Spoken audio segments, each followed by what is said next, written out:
Alright, for today's demo video, I'm going to be showing you how to wheel throw a proper cylinder. If you know how to wheel throw a proper cylinder, you can make vases, pitchers, containers. The options are honestly endless, and you can do beautiful things with them. And of course, then you get to glaze them and take them home and enjoy your project. Some different materials that you are going to need for sure are a wire cutter, wooden knife, some type of rib, preferably a wooden rib, a sponge, and needle tool. A proper cylinder has very specific dimensions. It has a 90-degree interior angle, very even walls from base to top, and let's aim for a 5-inch tall by a 3 to 4 inch wide, and make sure that you have a nice even compressed rim. Some various issues that beginners have are either too thick of bottom, uneven because it's not centered, maybe it's a very well thrown cylinder but then you don't have the 90-degree angle, or you pinch too much at the middle and not enough at the top, or it's just too much in the middle. Now in this particular video I don't show you how to center as well as how to comb. I just want to show you how to go about the cylinder, but I will have another video on just centering.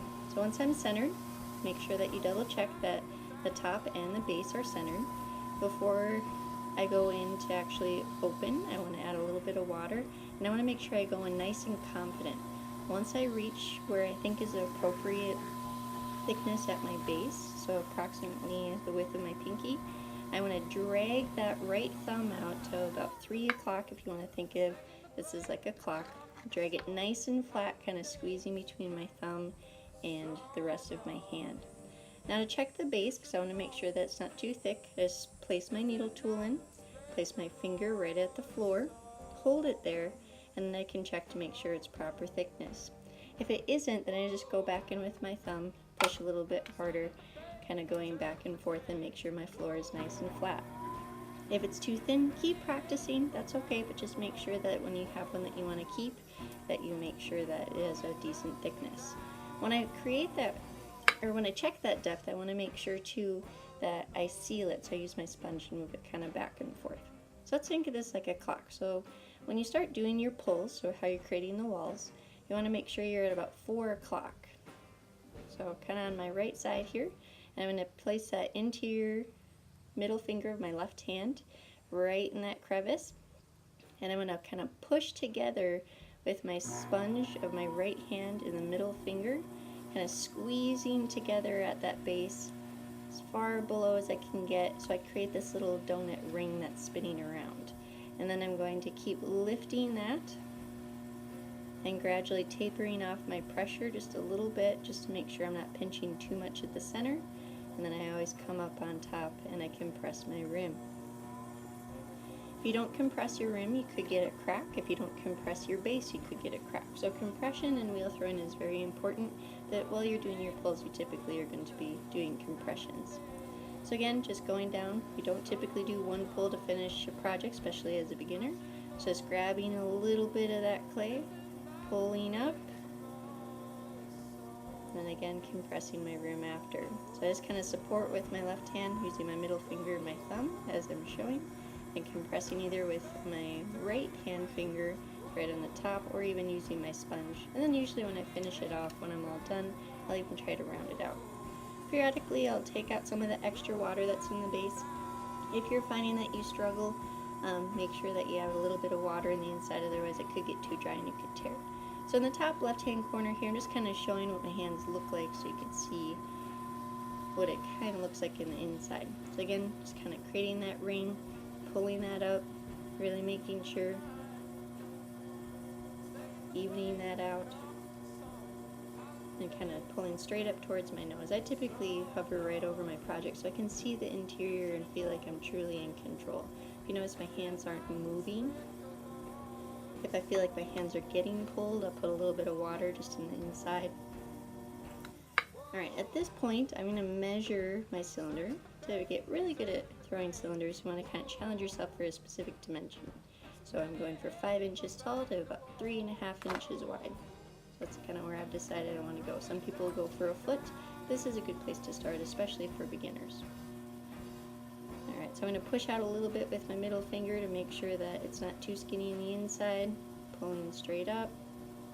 Notice I don't get real wide when I do my pulls. Again, I'm just going straight up towards my nose. If it gets too wide, then you have issues of it collapsing. It's not really a cylinder, it's more like a bowl.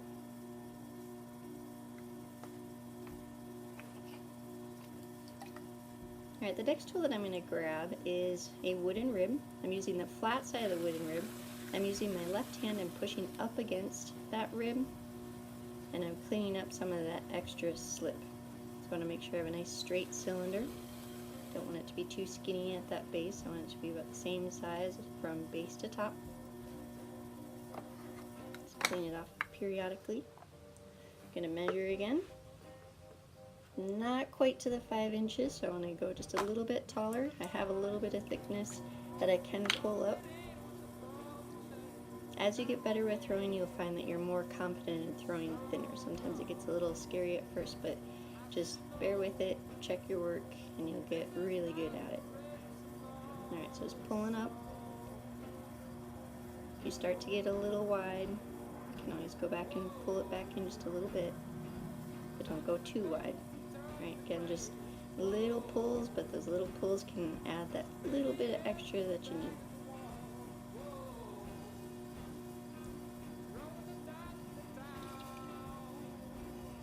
Getting out any extra water. Gonna measure again.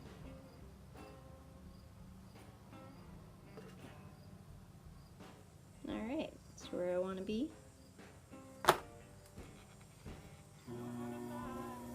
So I'm just going to take that in just a little, because it got just a little wide towards the top.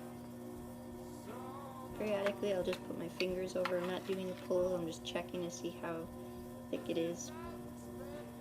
Now in the case that you are too tall or your rim gets too thin, you can actually trim it off. So if you just use your needle tool, so just like you hold your left hand for compressions, just kind of place your needle tool at an angle and slide it in. Don't stab it in, but just kind of slide it in. Show you one more time. Until it hits that middle finger inside, and as it spins around in a circle, that rim will come right off. And I still will compress afterwards just to make sure.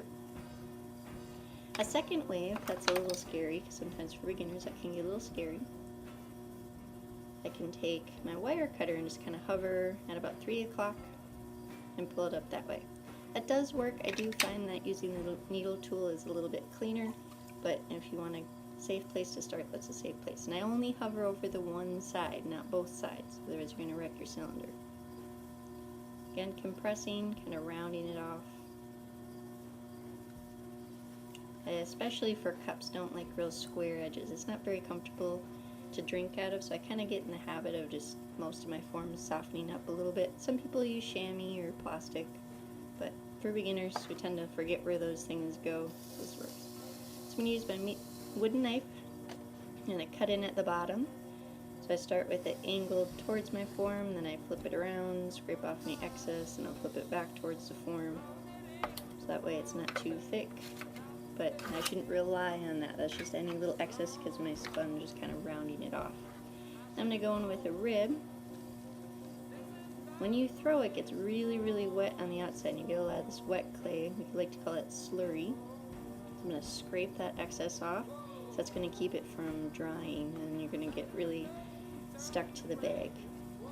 It also compresses it, so it gets rid of some of your throwing marks, if that's an aesthetic that you like.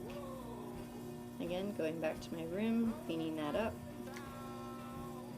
Make sure there's no water in the base, because that can cause cracks as well, because it weakens the clay.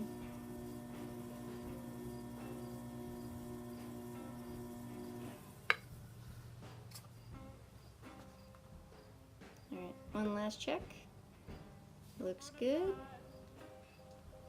Check my rim. Alright, looks good. If you're in advanced ceramics and you're watching this for a review, make sure you have your specific dimensions because that's what you're getting tested on. Taking off my cylinder, I'm going to clean off my wheel head with my sponge. Just holding it in place, then it spin around. I'm going to cut towards myself, pushing down onto the wheel head, making sure I stay as close as possible. Getting about 2-3 o'clock or so wet with some water. Make sure I have my bat ready, textured side up if you have a black bat. And I'm just kind of pushing and rotating at that base, and then lifting up, try not to touch. Let's pretend we're going to keep this cylinder and I want to bag it for the next day. So I want to be able to trim it for the next day.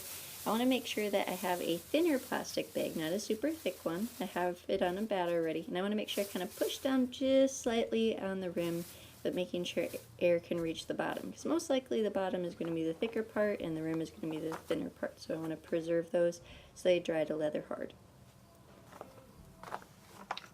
Before this exercise, I'm going to show you how you can check your work. The best way to get better is checking to see how you did. So I'm going to take a wire cutter, I'm going to cut my cylinder right in half, and then I'm going to get to the base and I'm going to pull either away or towards myself.